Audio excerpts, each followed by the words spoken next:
Today's guest once wrote for the Minot Daily News and claims to have all the scoops on me, but little does he know. But first, today's episode is brought to you by the moonshot scene in semi-pro. Be like Dukes and bring home the money. The Big Fake Check is sponsored by Busch Bavarian, but they're not paying Dukes $10,000. It only sounds professional. Just like the prize, you don't need to pay a dime for a free read just like this one. We're all about promoting small businesses during uncertain times. Joining the show now, he's a Chicago guy again, just like Nick Amatangelo, and the former sports editor at the Minot Daily News. It's Garrick Hodge. Garrick, you've been out of town for a few years now, but looking back at your time up in North Dakota, what were some of the best times for you? Well, there was a lot of good times, but trying to survive the freezing cold was not one of them. I had a lot of fun in Minot, North Dakota. Met a lot of great friends there, friends that I still talk to in this day. And I think the best part about it was just doing the job and doing the work and seeing how many awesome athletes there were and how many awesome coaches there were in the area. Small town athletics really is underappreciated a lot sometimes, and seeing it when it's not your home state and seeing how hard the guys work was always really fun to see. And I'm sure every single phone call that you got as sports editor at the Daily was just a wonderful one, wasn't it? Not quite, no. I found out very quickly that some residents of North Dakota have more colorful language than others. Yeah, it's the language of passion. What are you going to do, man? Now, the thing is, you grew up a Valley guy, sort of. You went to Western Illinois, and they got to see NDSU plenty of times in a couple different sports, and we went out to the game in 2017, and that's probably one of the biggest runs that the Bison had against them in the Fargo Dome for some time that I've been following it. Our channel, KMOT, carries the Bison every week pretty much, and Western was up in the half of that game. And just how are they able to hang that year specifically? Because I know they've fallen off a little bit. But, I mean, eventually, man, it was tough for the Western guys that they couldn't close the deal that day.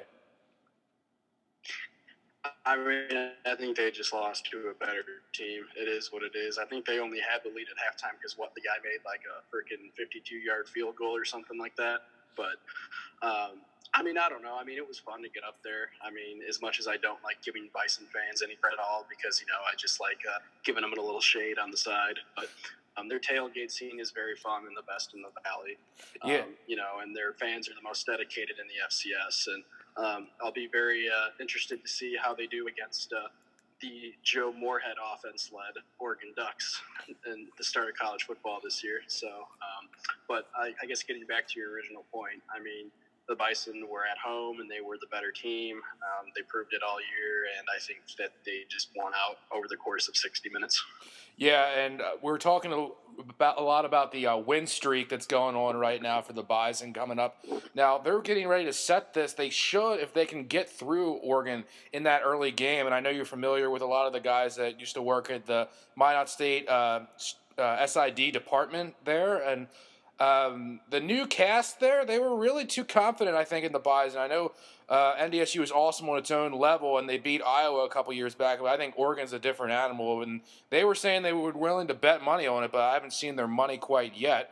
But I'm right here. I'm waiting for them. If they want it, I'll see you early in the college football season that hopefully will start on time. And I can sort of tell a little bit that you're out of town because I'm not hearing Bison out of you. I'm hearing Bison, but that's okay. You got to tell a lot of people in Mississippi that there's one way to say it and then there's another one. Now, in your time here, who were some of your favorite Minot-area coaches and players to follow? And why was your number one Matt Merkin? It seemed like you guys were real tight. You were boys. Oh, man. I should have seen that question coming. Well, I'll give Merkin some crap later on in this answer. But non-Merkin answers aside, Tyler Rudolph was really fun to cover. Obviously, Minot State University gets like an athlete like him once in a lifetime. All the Minot State hockey dudes were really cool dudes. I had the cool opportunity to go to Columbus, Ohio with them to nationals and ride the bus with them for 3 days. And they're real all down-to-earth guys. And when I was talking to Wade Regier, he mercifully had forgotten about the one day that you were with him and the emergency door flew off. But, yeah, that was some reminiscing he had for sure. Yeah, I don't think – yeah. So for context, if anyone's listening, I guess, we were on our way in the middle of a blizzard from Minot to Columbus, Ohio. We got all of 30 miles before the door flew up, the hatch door flew off on the bus. And Wade just I got a photo, and I think it's still on my Twitter somewhere in the world. Wade just has like the biggest, oh God, look on his face. Hopeless look up to the heavens like, you've got to be kidding me. That was precisely the look. And I mean, we went back and then we were like, all right, we'll try this again tomorrow, I guess. And I'm pretty sure, if I remember correctly, the winter storms that year pushed back the region ball tournaments 3 days.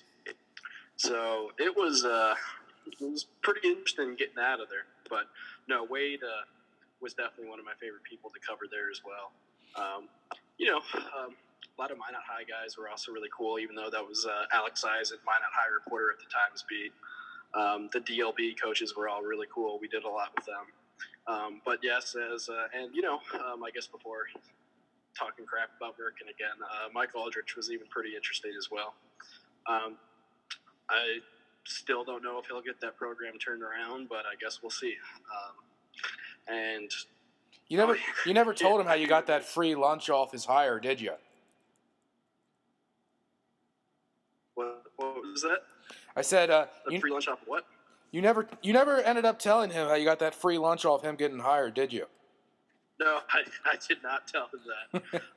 I had sources about 30 minutes before his announced hiring. Actually, I think it was a day before that.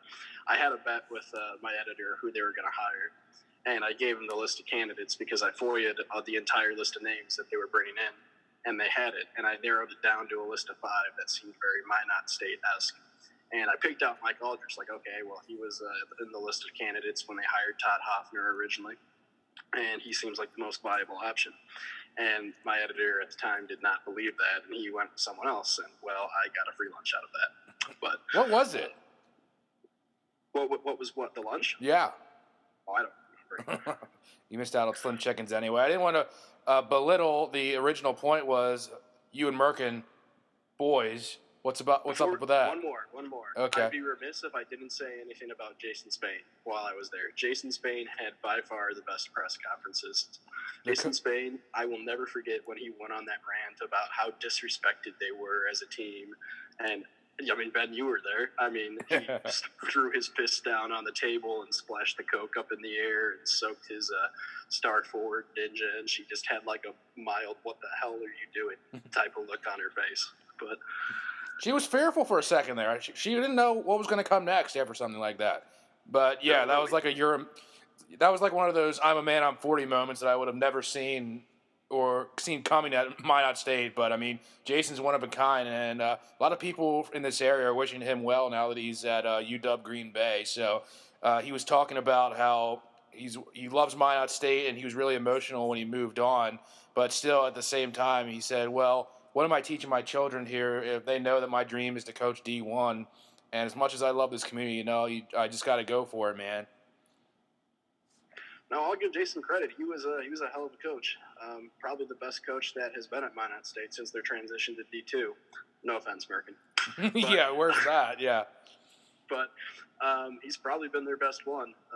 And, always cool to see a coach take a promotion like that. But getting to the finally buried lead.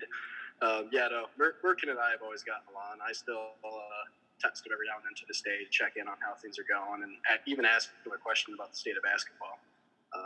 Since I've moved on to covering, Power 5 conferences. But Merkin's just, I always kind of give him a little bit of grief that I like him a lot better off the mic than I do on mic, because on mic I always called him a cliche machine. Oh yeah, so, he's been even more honest since you left about I could probably say this in November, December, January, March, unless it's something like, oh, we're not thinking about March till it gets there, but well, you can't save that for forever. But yeah, for real. But yeah, no, Matt Merkin, awesome dude. And real fun guy to talk to, even in his cliche form. He's always really insightful about the game of basketball. And, he knows a lot of people around the sport, and I think that Minot is very lucky to have a coach like him. I think next year what I'm going to do with him is I'll give Alex Eisen, Jimmy LaFakis from the Daily News, Mike Elm from KX News, and myself. I'll give us all like a bingo card, and just for whatever cliche that Matt throws at us in weeks 1 through 8 of the season, whoever wins, wins. We'll maybe buy another nice dinner off a Minot State coach or something, Yeah, maybe. That sounds like an idea. Good call. So I'm sure another topic that you probably check in with Merkin every now and again when you do text him is baseball. And surprisingly, he's a baseball guy coaching a basketball team, it seems. And from your perspective, you've been a White Sox fan all your life. When do you think they're going to start turning the corner here? Because there's a lot of young players to be optimistic about there in Chicago.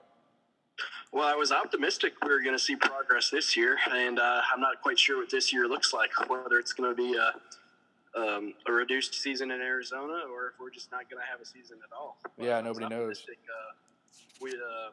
They would go at least 500, give or take. I thought that a lot of the moves they made, supplementing the young core that they have with veterans, was a very wise and calculated move.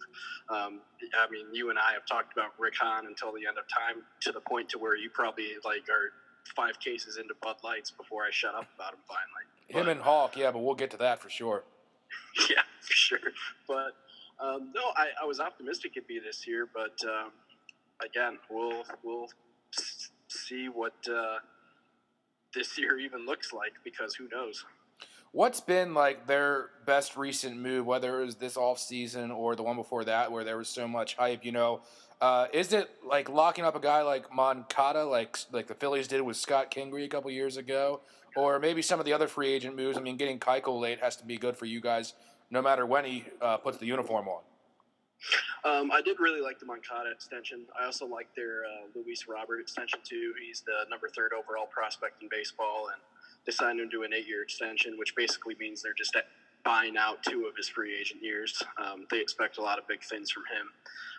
But I would say that their biggest move was signing Yasmani Grandal, which the big reason I liked it a lot was because of his pitch framing.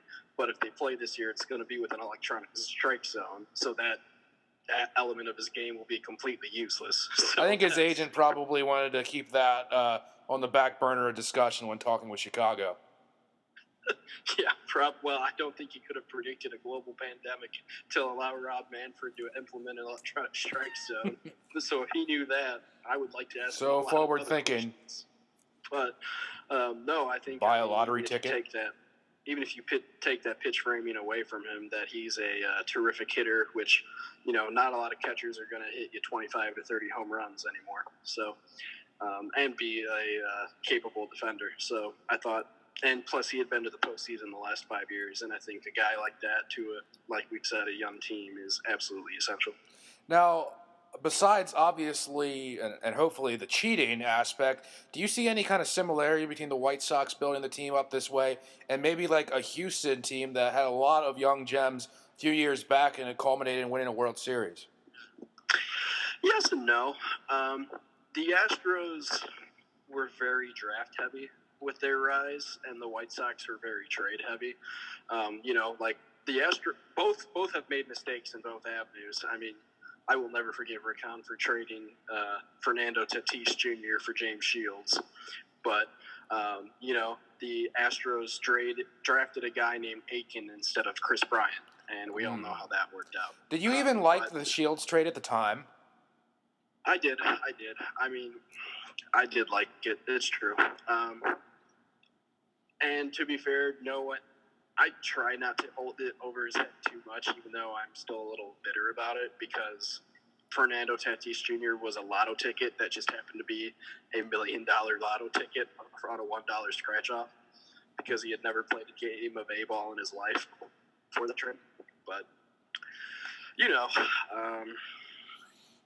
got to move on. You got to live and let live sometimes. Maybe it'll come together here in the next 2 or 3 years. I know you and Nick Amatangelo are certainly rooting for that. Yeah, no, I text Nick every other day about the White Sox. Well, at least I did when, baseball was actually going to happen. Now we just text about old White Sox games when they replay Mark Burley's perfect game or something like that. So. That was electric. Where were you watching that game? Because I remember when Wise leapt up against the wall. Man, it was close till the end there. I was standing in my living room yelling like a crazy man and really mad that I didn't go to that game because I had an opportunity, but I couldn't go for some reason that I can't. It was a legitimate reason why I couldn't go, but I just remember being really mad I wasn't there. Speaking of opportunities, tell us a little bit about the one, I don't know if it was like your summer job or you were just at work anyway. You got a chance to meet Jose Canseco right there at Comiskey, right? Not at Comiskey, no. Okay. So we always call it that, right? I mean, no, it was actually at a ballpark in Zion. Oh, good old Zion, yeah. I can see your face just recoil every time I mention the name of my hometown. My. So what happened was Kevin Costner was the minority owner of a minor league baseball team that had no major league affiliation. This is just independent league, called the Lake County Fielders. And they set up the most rinky-dink. I don't know how this passed any legislation or passed the requirements to build this, but it was the sketchiest thing I've ever seen in terms of the construction, the installation, everything. But they built it in this. I don't even want to call it a field because I think where it's at now, a CBS is there. But it's a field of dreams. It's fine there. But yeah, it was a field of nightmares. But anyway, so the Lake County Fielders came, and Jose Canseco, I think, was 48 at the time. And I think I don't exactly remember what his deal was, but he was a player / coach / owner of an independent baseball team from Arizona. And how a team from Arizona is in the same conference as a team in Illinois screams independent. I think you have to go down to 1960s NFL or something like that to find an arrangement like that. Yeah, for sure. And so there was a 5-game series, and it was the wildest weekend I've ever seen because Jose brought down his brother Ozzie Canseco, and they were on the same team. And Jose is also the coach. I saw Jose Canseco in that same week. I saw him throw sidearm 65 mile an hour from the mound as a closer. And then I also saw him hit a 415-foot bomb off of some Joe Schmo nobody that was 22 years old. He's living the dream. All in that same weekend. And this was also in the middle of a complete crisis with the Lake County Fielders where they weren't paying their players and they were coming into all kinds of financial troubles. And not even just paying their players, the only reason I was getting paid was because I worked for a separate food corporation that happened to set up shop. This is season 5 of Brockmire. Pretty much, yeah. I worked for an independent contractor, concession company I worked at the Billy Goat stand, which for everyone in North Dakota listening, yes, if that sounds familiar, it's from the Saturday Night Live skit, cheeseburger, no fries, chips, no pizza, that kind of thing. And I think my boss was his great-grandfather put the curse in the Cubs way back in the day. That was really cool, but I was still getting paid. The people employed by the Lake County Fielders, whether it was their public relations staff, whether it was their field ops, their mascots, everything, nobody was seeing a dime. It was stressful for everybody. And it hit a breaking point while Jose Canseco was there. And I think it was supposed to be a 5-game series, and by the 3rd game, the players refused to play that game because they just had a strike that they weren't going to play, so they just quit. And then the Lake County Fielders brought in another group of entirely different players and then played 2 more games that next weekend. But anyway, my Jose Canseco story is I think I was game 1 or game 2, sometime before that series. I can't remember what. And I would get there 2 hours early before the game starts, like I always do. So the players are out on the field taking batting practice or taking grounders or whatever. Each team had their allotted time to do whatever. And my boss, I'd been talking to him about all my White Sox lore for the entire time I've been there all season. And he's like, "Hey, you're a big baseball fan, right? You want to see if we can meet Jose Canseco?" And I was like, "Yeah, absolutely." So, we ended up taking a burger down to the field, and these he's 48 and doesn't give a crap anymore. So still freaking huge. We handed Jose a burger, and he was just kind of chilling on the other side of the gate. And he was just looking at me, and we were just shooting the breeze while he was eating his burger and watching other people doing there. And he asked me what team I root for, and I said the White Sox. And he's like, I played for them for a year, right? And I was like, yeah. And he told me a story before he went back about Frank Thomas. And they would ride to the ballpark every day together in his last year when Jose Canseco played for the White Sox. And each time Jose Canseco, the known steroid dealer in all of baseball, would keep trying to get Frank Thomas to do it. And I'll clean up the language a little bit to exactly what Frank Thomas would say. But he said, Jose, shut the front door. I'm not taking any steroids. Look at how damn big I am. And that would be the end of the conversation each and every time. And nowadays, Frank Thomas is selling the new Gen-X. Would you ever make fun of him for that? In person? No way. You kidding me? Frank would eat me.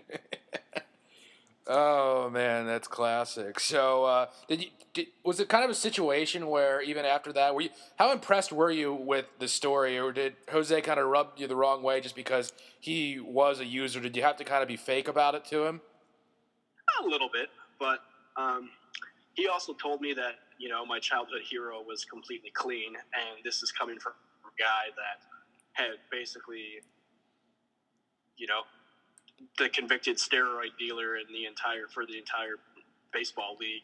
That's probably like the most confirmation that he was clean for sure, because Jose had no problem outing anybody to make money. Outing anybody, right? So that had to have been a relief. Maybe not the best character confirmation from a guy like Jose Canseco, but what are you gonna do? Another guy that you've always looked up to, despite what he did in the front office, was Hawk Harrelson. How is he revered amongst White Sox fans? There's definitely a lot of love-hate for Hawk. And, I don't really remember him firing Tony La Russa because, number one, I wasn't alive when he did. Mm-hmm. And number two, everyone remembers Hawk Harrelson as a broadcaster, and he is loved or hated for his work as a broadcaster. A lot of people think that he is too homerish, which of course he is, but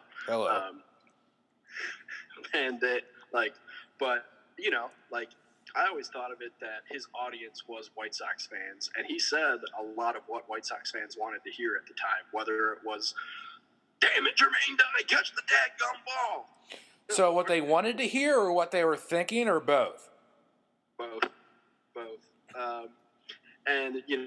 And then there would be the other segment of White Sox fans that would be like, wow, he is making us all look like uneducated idiots. Can we please get somebody in there with class and competency, please? And pretend to actually have an objective view on the game. You're a professional baseball broadcaster. Tell us the score instead of your stories of Carl Yastrzemski 5,000 times. I love those stories. But no, Hawk definitely got a little worse at the end. He definitely, his age caught up to him a little bit, but he was the voice of my childhood. He has catchphrases that no one else has ever thought of, like you can put it on the board, he gone, a whole bunch of them that I just use in passing. And a women's basketball coach, assistant coach, I should say, for Minot State, in between the transition for the Sheila Green-Girding area and the Mark Rappe area. I can't even pronounce his name anymore. That's how long I've been out of Minot State. But he had to be the fill-in PA guy for the Minot State baseball team today. And I didn't even tell him I was a White Sox fan, but I was sitting up there in the press box with him, and some guy hits a home run, and this Minot State assistant coach just yells, "You can put it on the board, yes!" And I just look at him like, what did you just say? After this home run. So, clearly his catchphrases have extended to all parts of the world. Yeah, he's definitely reached other. The other couple of things that I always remember is you got to be bleeping me. And when he hated John Lackey that one time, yeah, it's enough Lackey, that's enough of that BS. He hated a lot of guys, and umpires were most of the people that he disliked. Hawk Harrelson always said, there's two rules of baseball. First rule is you got to catch the ball. Second rule is you don't argue with Joe West. Yeah, I was going to say it had to be like Joe West and Angel Hernandez would probably be his top two, just like the rest of baseball fans. And you were kind of alluding to how he related to his White Sox viewers. Was is a lot of the fan base that does root for the White Sox in Chicago sort of holding on to maybe like the chip on the shoulder of being that team in Chicago versus the Cubs, or how do you and White Sox fans, get attributed to the White Sox? There's definitely a little brother complex, I think. Someone, I can't remember who it was, but a notable Chicago figure said that White Sox fans hate everything about the Cubs. They hate the team, they hate the stadium, they hate the fans, they hate, you name it, Cubs, White Sox fans. And I'd say for the most part that's true. I wouldn't say I necessarily hate the Cubs, but there's no love lost between them for me. No doubt about that. Whereas Cub fans, they don't necessarily hate the White Sox. They just hate White Sox fans. I was going to say, like, one thing that everyone from Chicago can unite on is their hatred of ketchup. What's up with that, anyway? And is there any local food thing that you actually don't get? Because I don't understand that at all. I think they just think it's an inferior condiment, and they think that a lot of you can put better things on a hot dog, like relish, mustard, onions, pickles, you name it. I don't really like ketchup either, so yeah, I'm gonna go with the home base on this one. Yeah, so my favorite Conan O'Brien bit of all time was when he took Triumph the Insult Dog over to Wiener's Circle. So everybody should just go ahead and look that up. But back to baseball, Garrick, something that can definitely relate to a lot of baseball fans up in North Dakota and what you follow in baseball is one of your AL Central rival, the Twins. So I wanted to get your take on how they've been doing as of late. Rocco Baldelli, another one of those managers that just sets the world on fire in his first season. How much did you see that coming, and just how impressive overall was that Twins season to watch? They're a pretty good organization right now. I think that starts at their front office, and I think their ability to play small ball. They're never going to hand out a $200 million contract. They've had a couple $100 million offers out there before, and they just signed Josh Donaldson to close to that. But, they're an organization that has to build through the draft, has to build through prospect trades, and they've done it very well. I think that they've certainly feasted on a very awful division for the last 4 years. When you consider that the White Sox were awful, the Tigers were awful, the Royals were awful, and the Indians can't decide on whether to trade their star players or not, and they have probably 8 amazing players and then probably 16 really mediocre ones. But that aside, I mean, you don't win 100 games on a fluke.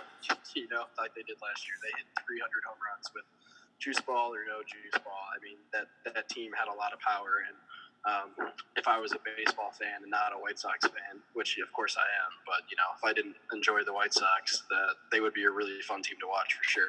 But I enjoy the White Sox, so them hitting that many home runs was not necessarily fun for me. From a similar perspective, I mean, I wasn't even sure what Donaldson was going to be able to do in Atlanta. I mean, it was obviously good enough. So, I mean, now that he's in your division and guys like him, Nelson Cruz, Alex Avila, how much do you think they have really in the tank? Because, I mean, they're names, but they've been names from a couple years back as well. I mean, baseball's a very humbling game. Like your players like Jim Thome lasted until they were 43 and still were productive up until that time. And then other players, they just fall off a cliff once they hit their mid-30s. It all depends on, how seriously you take your off-season conditioning, how, injuries can completely derail you once you hit the wrong side of 30. And obviously Josh Donaldson has had a lot of injury history. And Nelson Cruz, is nearing 40 years old, and yet he's still breaking like he's 29. So I still expect a big year out of him again, assuming there is a season. But that age cliff, you just never know with them. But I do think that their pitching leaves a lot to be desired. And I also think that I don't know how many years Twins fans can take of having a really fun regular season and then just like playing the never Yankees, winning a single playoff game. Yeah, just playing the Yankees in general. Like they have not won.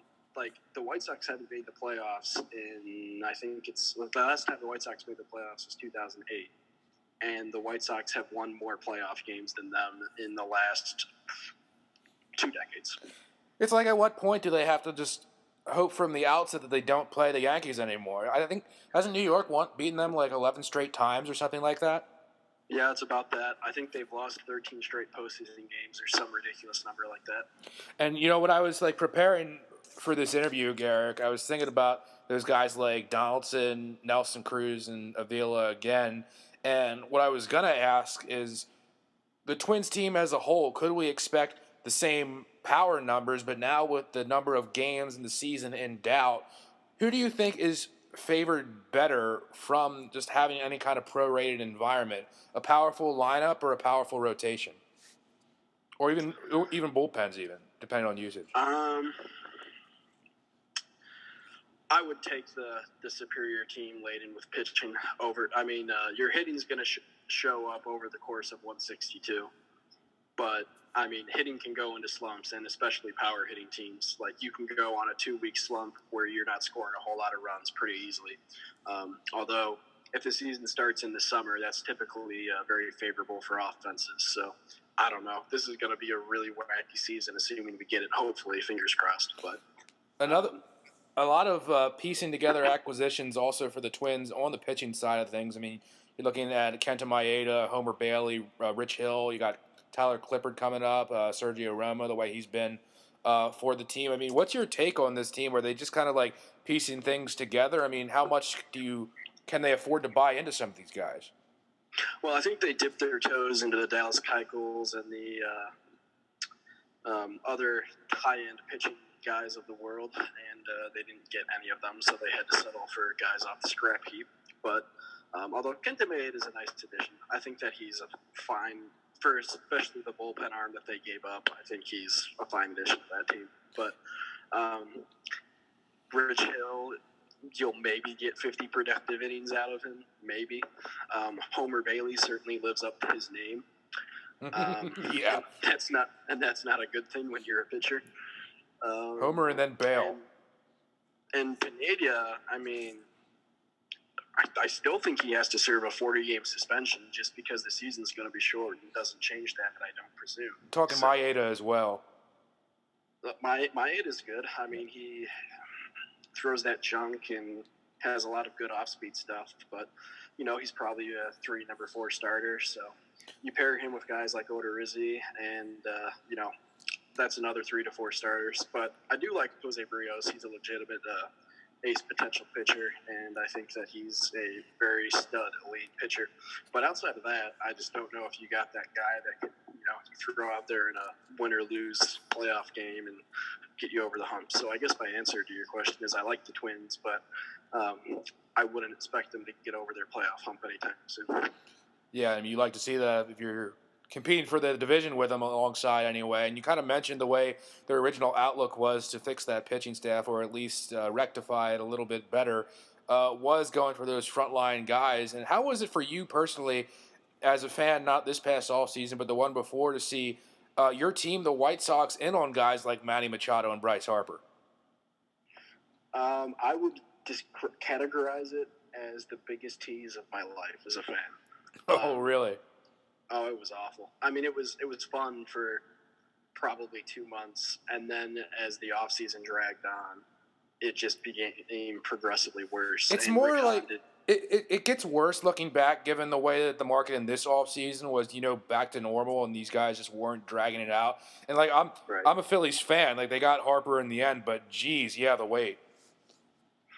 Yeah, no, like the second week of spring training, you had to wait. I don't think they signed until, February 17th or something like that. Yeah, Harper landed in Florida with his baseball glove in his hand. So. But, no, I just think it really hurt because there was a stigma about the White Sox, is that they will never, they will always be cheap. Jerry Reinsdorf has a stigma that he will never pay a marquee free agent player what the market value is to get him. And we had gotten a lot of false hope that, all right, we're finally going to do it this year. This is the year. They have $0 on the books. They have a young core coming up that they're not going to have to pay for 5 years. They have 2 controllable free agents that are 26 years old. And then there was the other conception that they would never do a deal with Scott Boras, which obviously is Bryce Harper's agent, not Machado's. And I was like, yeah, they're never going to get Harper. No way. They're never going to play those Boras games. So, and then, they did this whole dog and pony show with Manny Machado to the point to where they were signing his brother-in-law to where they never openly said that we're doing this to get Manny Machado, but it certainly looked like that from the outset. And then they go and sign his best friend in John Jay. So they signed his... It's not what we're doing. It's not what you think. Right. They signed two of his boys. I can explain. And it would be one thing, I think we would have taken it better if he would have signed with a team like the Yankees. Like, we still would have, pouted for, 2 or 3 days. But we would have been like, well, the evil umpire is going to do what the evil umpire is going to do, But then to, have a small market team like the Padres outbid the White Sox and give him $300 million, that was just a real low point of being a White Sox fan. And the fact that, Machado kind of alluded to the farm system that the Padres have as well. And, it seems like the White Sox have some young talent. They do. And, I was going to say that if you ask me how I think of that non-deal a year from now, I'm so glad they didn't pay him that money. He had a down year his first year at the Padres, and he has a stigma that he might get lazy and, might phone it in for the rest of his contract now that he's gotten $300 million guaranteed. And obviously Moncada is a much better third baseman than he is a second baseman. And if they're really allocating their resources to guys like Dallas Keuchel and Yasmani Grandal and, maybe some pitching next offseason, I think that's a much better use of their money than a one-time guy like Manny Machado, who maybe he'll be awesome, maybe he won't be. Yeah, and from my team's perspective, probably the biggest move they had was getting Joe Girardi signed in, which is kind of weird because the new wave of managers, they're all winning 100 games, and the Phillies go ahead and get the guy that can't relate to people anymore. I don't know. I like the move, but I think maybe the best move out of Philadelphia might just be 1 year closer to kicking out Jake Arrieta, a Chicago guy that you got to watch anyway. Look at the bright side. If there's no season this year, the only bright side of it will be you'll never have to watch Jake Arrieta play for the Phillies again. Dude, I'm a Phillies fan. I'm always looking at the bright side. And you kind of alluded a little bit to the White Sox reputation of maybe not spending money. But speaking of Chicago guys that have reputations, what do you think, breaking news last day or so of Gar being let go by the Bulls? I thought this would have been awesome if it would have happened 7 years ago, but like a 30-year lifetime ago. Yeah, but I guess better late than never. I like the hire. Obviously the Nuggets are run like a small market franchise, and they're built in one of the best teams in the West. I think they're certainly a top 4 team in the West right now. We're probably not going to get a conclusion of that season either, but I thought that they would have had a chance at it. Especially with taking shots on guys like Michael Porter Jr. at pick 16. That's having the depth to where if he's just a total flunk out, it's not going to impact your team at all. Shows how much competency he has of building a roster and building one that can sustain injuries and sustain depth. And the Bulls don't have 3 guys like that, let alone a whole roster of 12. So I'm excited to see what he does. I hope that Bulls fans are patient with him, but the organization had to do something because the Bulls, sort of like the Cubs before they got good, had a reputation of the place will be packed no matter how good or poor the Bulls record is at the time. And this year attendance was down 10%, and they finally they had a sellout streak of in the hundreds, and it finally snapped this year. And the empty seats on TV was just very, very a poor look, and I've just never seen more apathy around a Bulls team. So they finally did what they had to do, and maybe I'm good on the Bulls fans for finally doing what needed to be done. But we finally got a new direction. And despite all that, they get the new direction that a lot of fans are looking for. But at the same time, they're one of those teams that might miss this the most of if this season gets canceled or shortened. For a team like the Bulls to have an outside, at least a look to the top 8, that would have been nice to see the whole thing through if you're a Bulls fan.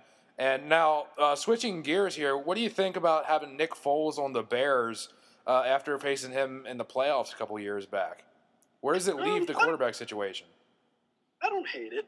I was kind of hoping for Cam Newton, but who knows if his body is going to hold up for a full NFL season ever again. I mean, obviously, the Bears could have had him if they wanted him. They could still have him right now. I mean, he's not exactly drawing a whole lot of interest from NFL teams. But Nick Foles has probably the strangest NFL career I've ever seen. I've never seen one quite like his. Well, he's on the Bears, so it's bound to get more strange now. Oh, definitely. I can't wait for him to have 5 of the greatest games ever, followed by 5 of the worst. But I don't know. The Bears have a very talented roster on the defensive side, and yet, I mean, the offense is just very basic and very, I don't know. They needed to bring in something to either light a fire under Mitchell Trubisky or bring in something to just replace him because, I don't know, he always had his limitations, but they were certainly exposed last year when they asked more of him. Who's supposed to feel better about being in the Bears quarterback room, Mitchell Trubisky or Nick Foles? I mean, how much do the guys really believe or get excited about having a competition? On one hand, Mitch was the number 2 pick. He's had his struggles, but he led a team to a 12-win season. And then on the other side, Nick Foles having to restructure his deal after winning a Super Bowl not too long ago. And at least he has maybe an Andy Reid pedigreed coach that might help him out. I'm not really sure. What do you think? Well, I think they're both playing for their NFL lives, you know. This Nick Foles can opt out after this year, for good or for worse, I suppose. So, I mean, if Nick Foles does a fantastic job, he can either go to a different organization or he can sign long-term with the Bears. And Mitch, you know, like, if Mitch flunks out here, he might not get another starting opportunity again. I mean, he'll get another NFL job, but it might be as a backup. I just think that, you know, if Mitch is ever going to do it, this is your time to do it. You liked him at the draft, though. I mean, even though obviously, no, I did not. You had to believe in him, though. I mean, I remember that a little bit. Choice. Yeah, I had no choice. I mean, you can go back to find my social media postings after they picked Mitch Trubisky. I was so upset. I was like, oh, come on. Are you kidding me? Not only did you pick him, but you traded up to pick him. This is the worst decision. I think I tweeted something like Ryan Pace has just got himself fired. And he very well might be. He's still there. Final 4-year term or whatever, just on that move. And you kind of mentioned your reaction. I think looking back at Mitchell Trubisky's social media history on draft night was a little more compelling to a lot more people, but that's a story for another show. Yeah, for sure. How surprised were you with just going 12-4 with Nagy, and then just what happened this past season? I think Nagy was very innovative and very creative the first 9 weeks he was head coach. And then since then, the last year and a half, I don't know if he's just tried to get too cute or other NFL defensive coordinators have caught up with him or if he's just inside his own head. I don't know what the deal is. Or if Mitch is that incapable of running his system, and that's why they wanted to bring a guy like Nick Foles in there who had that experience with Matt Nagy before in Kansas City. I don't know. But I do know that something is broken on that offense, and I think we're finally going to figure out this year, is it 80% Mitch's fault? Or now that, you know, and can Nick Foles, like, make this a workable offense? Or is it no matter what quarterback you throw in there, it is completely broken, and that's a reflection on a head coach? I think they got to give Tariq Cohen the ball a couple more times. He's a game changer. Well, can they run the Philly special again? Yeah, maybe. They might have to rely on that. Yeah, Tariq Cohen can throw some passes. He's thrown 2 touchdowns before, so maybe you can put that in the playbook. Yeah. Let me text Matt Nagy right now. We're boys just like you and Merkin. I know you like Roquan, but I mean, how tough was it just being so close to having Quentin Nelson on that offensive line?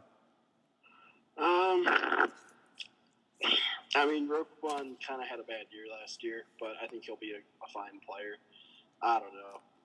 Quentin Nelson's just give him a golden jacket right now. He's going to be a Hall of Fame guard. I think he's the most surefire thing you could have gotten. I think he was the most surefire thing you could have gotten in that entire draft. But good for the Colts.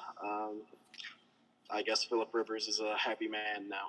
Yeah, and I think Quentin Nelson, he's probably going to be one of the better offensive line prospects for a while. I think I saw something about some high school junior, Bryce Foster. He's like 6'5", 330, and he's hyped up a lot too. But I mean, he'll have his time. And I want to touch real quick on maybe, I don't know, you tell me if this was your high point of your football career, was lighting up Tommy Rees when you had your Zion Bees uniform. Yeah. The last game Tommy Rees ever played in high school, he lost to Zion Benton 35-14 in probably one of the most monsoon games I've ever seen. And I can just see Ben's face just recoiling, having to listen about Zion for the 500th time. Oh, it makes me sick. But anyway, he's a coach in Notre Dame now, right? And he goes by Tom Rees. Okay, so he's all grown up and he's well past all of us, I guess. Whatever. Yeah, I don't accept that. That's unacceptable. Yeah.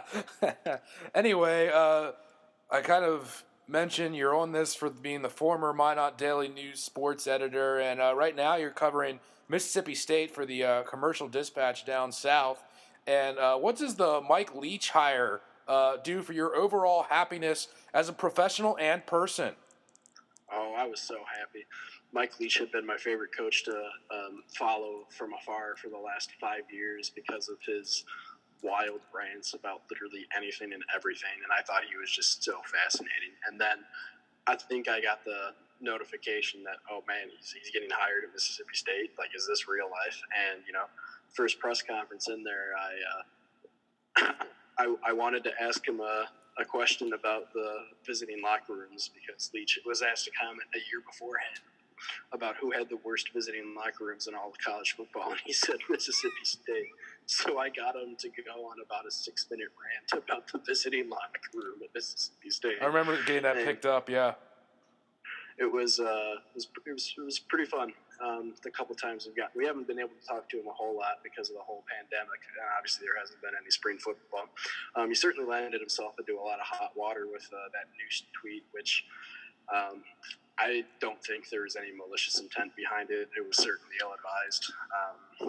But considering, the Mississippi's history with nooses, but I think it was a case of Mike Leach just looking at a meme and going, oh, that's funny, let me tweet, which is what he did with literally every other meme he's ever come across. But he hasn't tweeted since then, so I think they put him on his Twitter account. Yeah, I think he's got to be monitored for a little bit. I can kind of get what you're saying. I mean, I guess he hasn't been in Mississippi that long or whatever. But, yeah, I also would completely believe, I think there was like a profile on him a couple years back about how he'd be totally fine with being the coach at Key West High School if he had never gotten the call again. But now he's in Starkville, so good for you guys. Also, Ben Howland, he's had his moments as a basketball coach out at UCLA. What's he been like to cover? Ben's been pretty fun. I appreciate after don't get me wrong, I love Joe Moorhead, the person. But Joe Moorhead, the football coach, talked in a lot of cliches and would never give you any details about injuries. He would go upper body, lower body, like he's a hockey coach. He's the Matt Merkin of college football, is what you're saying, or what? I don't know if at least. Oh, Merkin, your boys, I forgot. At least Merkin would be a little transparent with you. There you go. There wasn't a whole lot of transparency in that leadership change. But cliches, sure. But Ben Howland has been very transparent. He's always talked about injuries. He's always answered questions straight up, and he's definitely not Mike Leach. He's never going to drop a whole lot of one-liners. I mean, he will every now and then, but not every day. But the one Ben Howland story I'll share is, so the first press conference of the new season in October, when they were starting practice, he just went on a whole spiel about how Robert Woodard, who's last in the ESPN mock draft, is going to be picked number 23 overall by the Miami Heat. He called Robert Woodard a Greek figure, and because of how ripped he is, and Howland just went on a 5-minute rant about how he's never had a player this ripped in the last 38 years of coaching. And he followed that up by saying, we should really put this guy on a poster. We could make a lot of money. And I found that really ironic because that was the day after that the NCAA apparently was in talks with Congress about passing legislation to get athletes paid. He said we could. It could happen. So I know. But And I think 2 weeks later, I went to SEC Media Days in Birmingham, and I got to talk to Coach Allen for about 20 minutes one-on-one. And I wanted to follow up with him after that. I was like, so you're telling me that Robert was more ripped than Russell Westbrook and Kevin Love? Is that because, both of those players played for Howland at UCLA? And he was like, yeah. And I was like, well, you'll be happy to know that your team's social media account tweeted out a picture of Robert Woodard on a poster and on the team's Instagram page. And, of course, Howland had never seen anything like that. And he was like, really? And then he talked to the PR guy. And he's like, I need to see that immediately. I think, from my perspective, the Greek comparison, I feel like Ben Howland just wants to let the young kids know that are playing high school basketball that they at least know who Giannis is and he can relate to someone somehow. I don't think that's what he was going for. But maybe you see the forest through the trees better than I do. Yeah, who knows? I was wondering, you go by Stark Vegas down there. What makes it Stark Vegas, or is that just in jest? Is it a fun town? Yeah, it's fun. It's gotten a lot better in the last decade or so, from my understanding. They have kind of a street where there's a lot of bars and where a lot of college kid goes, and then they have like a couple dive bars. Of course, is my preference, where they'll have like bands and stuff come in, and they actually have a Chicago deep dish pizza place there. So, your favorite spot? I think one of your favorite spots, Ebenezer's up here in Minot's been killing it with their curbside right now. I've had a couple Fat Frogs since this stuff all went down, but yeah. Oh, I should have given Ebenezer's a shout out in the opening about what I miss about North Dakota. Ebenezer's is definitely right up there. I lived right underneath the Starving Rooster, or right above the Starving Rooster, as you know, and I would walk to Ebenezer's a lot. But miss that place. Yeah, for sure. I can splice that, put it up on the front end, or just leave it here, whatever. Now, talking back to MSU a little bit, who is kind of the most beloved alumni athlete there? Is Dak getting a lot of the love right now, or is there someone more historic that maybe the national, populace wouldn't think of? No, Dak is definitely the one that I've seen the most. And I don't know if that's recency bias or if that's because he's just been their larger-than-life figure. But no, there's a lot of Cowboy fans have developed in Mississippi because of that, for sure. They are very, very happy that Dak is representing them for the Dallas Cowboys. I was going to ask because, are Mississippi people just skipping right over Louisiana, heading to becoming Dallas fans now? Do you think that, or do they think that he should get paid finally and get this all settled? It almost feels like he's Kirk Cousins a little bit. I don't think he's worth $40 million, but I think that they're just like pay the man what he wants. But I'm not sure how many of them are dedicated pro football fans. But I just think that they are rooting for their hometown hero. But it's certainly not a great look from Dak when he's having allegedly 30 people over at his house party or whatever. So, but no, his reputation here is certainly larger than life. Yeah, or they're just looking at the negotiations through their, maroon burgundy MSU glasses or whatever. But we'll see what Dallas ends up doing. We were talking Redskins football with Wade Regier not too long before, and he's thinking that hopefully Rivera can get things turned around, but he feels like Dan Snyder just forced their hand to get Haskins. And I kind of gave the Cowboys credit, saying that at least Jerry Jones let his family not pick Johnny Manziel a few years back for a foundational offensive lineman. But that's just another point there. Another stop for you was the Columbia Daily Tribune, and one of the players that you've already mentioned, like with the Denver Nuggets model, was Michael Porter Jr., highly talented player that went and played for the Tigers.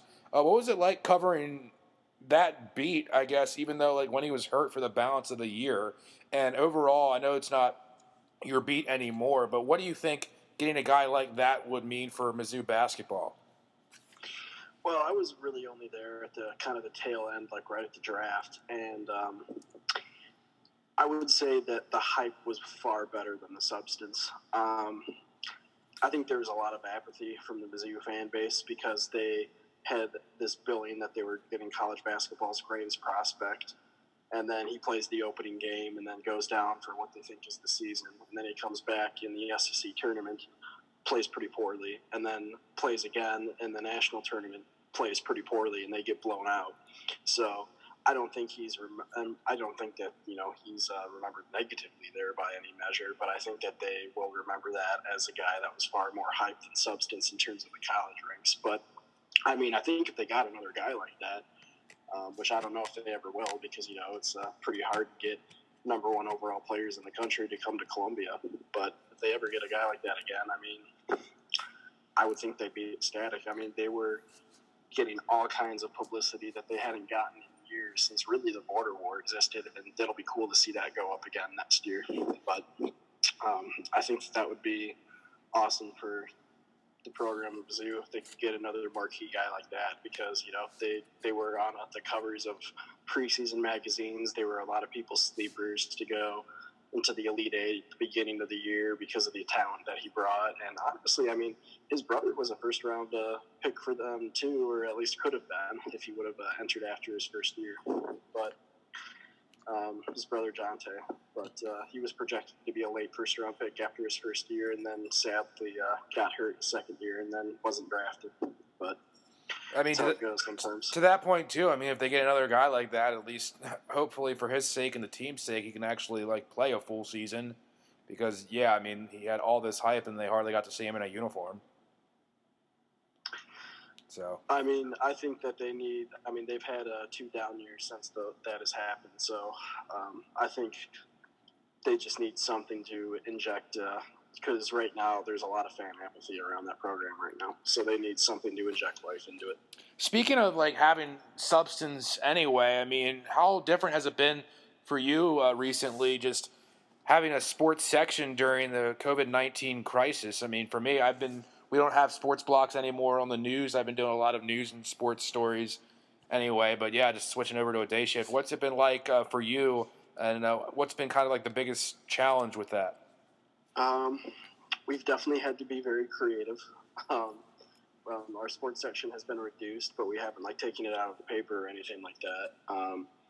We've done a lot of, as a team, we've done a lot of historical pieces. I think the first week, my writer Ben did a piece on how the 1920 Spanish flu affected Mississippi State sports and kind of comparing that situation to now. So that was interesting. And we've done a lot of historical pieces. We've done a lot of rewinds. We've done a lot of look-aheads. And it's really helped that last week that Vic Schaefer decided to take another job in Texas, a women's basketball coach that obviously is, I think, a top 10 coach in all the nation.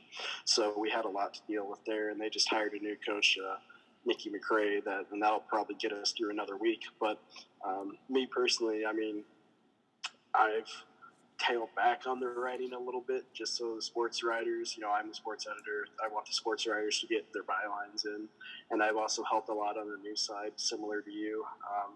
I've also done some news desk shifts, so I mean, we're all really kind of playing our part and just trying to get a paper out that we can still be proud of, even though we're in uncertain times. Yeah, and another solution that I saw up here with the Minot Daily News, they did a conversation with Mark Kennedy. I don't know if you remember him, the Surrey head football coach, and that picture was just massive. It was the entire top half of the thing, and that's another idea. But I mean, I'll leave you to your work because I don't know what to do with it. We've done some of that, yeah. Yeah, just huge news. What will you be looking forward to the most when sports are completely back to normal? I'm talking maybe even games being played, or just the seasons being back on schedule. Maybe it might even take into next fall. I think I will definitely have a lot more of an appreciation for them, and I certainly won't. I won't bitch about first or second week kickoffs anymore when they play some crappy FCS opponent or crappy FBS opponent that they're gonna murder 59-3. I think I'll just be happy that it's back, and I think all of us will feel the same way. I think that we'll be happy to have some sense of normalcy back. Have a sense of, all right, let's talk about actual games rather than impending doom or impending safety of athletes. And I got into this business because I couldn't picture anything but doing sports when I got into it. And now that, that's not on the table right now, I've had to go down a lot of other avenues, and those avenues have been fine. I'm happy to play my part and do what's best for the team, but I also, miss going out to games. Cliche. Covering them, so. All right, yeah, I have to agree too, and hopefully it doesn't touch college football, but maybe like those first couple weeks that you say maybe you won't take for granted. Hopefully, maybe they only knock those couple games out and get to the conference schedule if they have to mess up college football at all. If anything, but obviously nobody has any idea. We should have some clarification by the end of May on what's going to happen with college football, I would think. Yeah, absolutely. Now, switching gears to one other thing besides sports that we really shared a passion for was Game of Thrones. Man, what on earth happened to the end of that show? Nothing good. You had to have read you texted me like the day of the finale saying exactly what was going to happen. You had to have read a spoiler thread, didn't you? When did you give up on it in order to read the spoiler thread? I didn't read a spoiler thread, but I did read something, and it wasn't a spoiler, but like I think it said like this makes sense because of this type of theory, and I think I bought into it. But I don't know. Like I think the saddest part about it is that. I watched the first 6 seasons with you. I rewatched it when you watched it for the first time because I love that show so much. And then, they kind of just ran out of source material because George R. Martin hadn't finished his books yet. And it got progressively – season 7 was less than ideal, and season 8 was just a complete giant train wreck. It's kind of sad to see, a marquee show end that way. Yeah, I was going to say, I even – believed into it through the Battle of Winterfell. Even I thought it was a great. I texted you. It was like best show of all time, and the wheels still fell off. And that was when people even didn't like how Arya, killed the Night Kings. Oh wait, spoiler alert. Whatever. Everybody's watching or been upset by now. Have you even rewatched it at all? Because for me, it's been like completely ruined because you know what's going to happen and how it. There's nobody else making an alternate season. There's no extra Tiger King episode like with Joel McHale from the other day to kind of try to fix anything. I don't know. I think I'll definitely rewatch it again at some point, but I might just stop after season 6. What was the best and worst character arc and plot in your opinion? Ooh, best and worst character. I really disliked Theon. But I can't say that his arc wasn't pretty good. I really didn't understand what they were doing with Jamie half the time. Like, all right, good guy, bad guy, good guy, bad guy, and then like went back and forth 5 million times. So I guess I'll say that the best arc was Theon, even though I hated that character, and I was actually happy when the Night King stabbed him to death. Spoiler alert again. But yeah.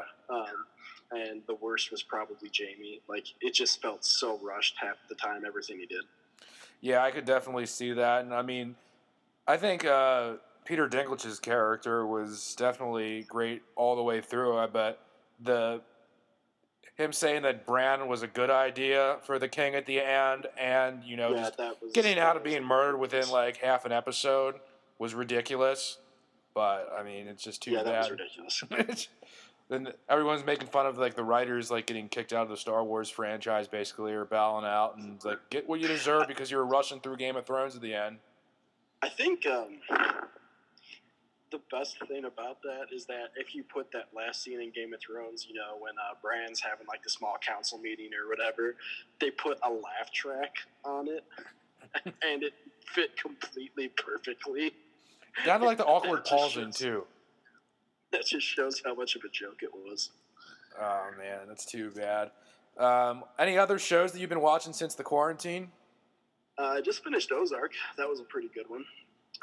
Oh, yeah, I got to get ready to get started on that. Tiger King was insane as well. Yeah, that was a good show. I'm about to start Money Heist. I see that one's gotten some good reviews, so we'll see how that one carries us. This is what my co-anchor Joe always does. Is he's a huge horror movie guy, and I can never get into it unless we've been hanging out too much on a Saturday night, and I got a few beers in me just to have the courage. So that's kind of been the bonding experience now, and it's been hilarious. we'll have to delve deeper into that when he's on this. But back to Game of Thrones. I mean, before it was, completely ruined and we talked about not being able to watch it again, what made it fun to follow others re-watching it, and what gave it staying power when it had it? I think the storytelling was just so good and the suspense was so good. The first 5-ish seasons, and I mean 6 kind of fluctuated, but it had 2 really powerful episodes at the end that really drew you back in. I just think that the feeling of, wow, you never really know what's going to happen, that anyone can die at any given time and that nobody is safe. I think it had really strong character development too, the character development that you just really lost in the last season, because characters would either do things that felt really forced or would just be completely out of character, it seems. Out of character, but still predictable in a way that kind of you couldn't get it, because, like you said, the great part of the early show was just anybody could die. That kind of got lost, even when characters kind of did or didn't fit their molds. Yeah, I agree. But it'll be a while before we see a show like it. So I guess we will take what we are given. Well, yeah, what is the overall legacy that it leaves, the good and the bad? And do you expect any part of the show, the way it was run and what we've been talking about, to maybe like start a trend and have other dramas kind of copy it? Well, I have seen some shows tried to be billed as Netflix's next Game of Thrones or Amazon's next Game of Thrones. So it certainly left a legacy in the top that, it was everyone's number one show for a while. I don't know. I think, if you have a horrible ending to a show, I don't know if anyone can totally forgive it. I mean, I don't know if you ever watched Dexter, but that ending is still probably the worst ending I've ever seen in all of television. But even despite how great it was for the first couple of seasons. But I don't know. I mean, I will always have a special place in my heart for Game of Thrones because it was such a big discussion of my friends and I for 6-7 years. But man, I just wish they could have done it justice. Yeah, I don't know. Maybe they like the Dexter ending better up in Botano with all the Lumberjack fans there. But I mean, I don't really know. I never watched it, and that's the only thing I heard about that. Garrick, really thank you for coming on and doing this with us. Did a great job when you were up here in Minot, and wish you well for continued success. I want to get you out on this. Anything that you would like to say to the Barley Pop crew of Rachel and the Refs and Skittles? Todd, you've missed at least 20,000 calls since I've last been up there. Rachel, I'll take another Coors Light my first time back there. And Skittles, you keep fighting the good fight. I'm still getting Brian's best side, which is this bald side, whenever he's on any kind of basketball court. Garrick Hodge, thanks very much. Thanks, guys.